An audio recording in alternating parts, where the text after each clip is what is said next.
ગાંધીનગરના કલોલમાં ફરી એક વખત રોગચાળો વકર્યો છે, જેના પગલે કલોલમાં પૂર્વ વિસ્તારમાં 2 કિલોમીટરના વિસ્તારને કોલેરાગ્રસ્ત જાહેર કરવામાં આવ્યો છે.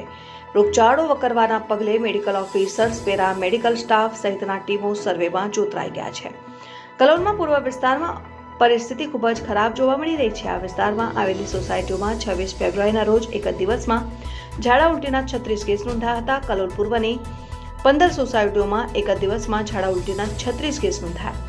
3 વર્ષનું બાળક અને 22 વર્ષની યુવતી કોલેરાની ચપેટમાં આવ્યા છે, જેના પગલે આરોગ્ય તંત્ર દોડતું થયું છે. ગત વર્ષે પણ આ જ સમયે કલોલમાં કોલેરાનો કહેર જોવા મળ્યો હતો. આ વખતે ફરી કોલેરા વકરતા 2 medical officer, 64 paramedical staff સાથે 32 ટીમો સર્વેમાં જોડાઈ ગયા છે.